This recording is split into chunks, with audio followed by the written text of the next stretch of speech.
Hi, I'm Dr. Jesse, and welcome back to the Tuesday Tip. This week we are talking about breathing. Okay, you probably think, well, I breathe all the time, I don't need to really think about it. But what I want to talk about is diaphragmatic breathing, which means breathing with your diaphragm. Your diaphragm is a huge strap-like muscle that covers you from your rib cage front to back and side to side. Its job is to compress kind of your guts here to push your stomach out, which causes negative pressure and allows your lungs to expand and fill, giving them maximum amount of effort.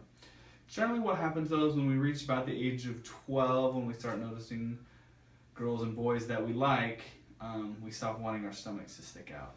So we start breathing with our chest instead.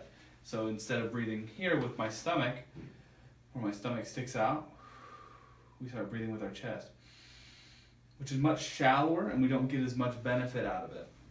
And so what we want to do, if you're trying to decide if you breathe with your diaphragm or if you breathe with the little itty bitty muscles in your chest here, because your diaphragm is a huge muscle and these are little itty bitty guys, what you can do is put one hand on your chest, just like I was doing, and one hand on your stomach. And what you'll do is take when you breathe, your chest hand shouldn't move and your stomach hand should. So I can take a big deep breath here and blow it out. And my chest hand doesn't move at all. Now if I'm really huffing and puffing like I'm running around and I just ran a marathon or been playing basketball or whatever, then I can get both involved here, right? But generally when we breathe, we want to just breathe with our diaphragm. The benefit that this gives us is one, it decreases our stress. Because we're using the muscles that's designed to breathe, what will happen is it will help us to relax.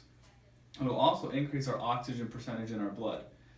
Increased oxygen percentage in your blood will help to give enough oxygen to your brain, which will decrease things like headaches and things like that. It also is good for your posture if you breathe this way, because it's hard. If I'm hunched over, it becomes difficult to breathe with my diaphragm. But if I'm standing up nice and straight and tall and focus on that, then I can breathe with my diaphragm much more naturally. All right, that's our tip for this week. Breathe with your diaphragm, and we'll catch you next week. Thanks for watching.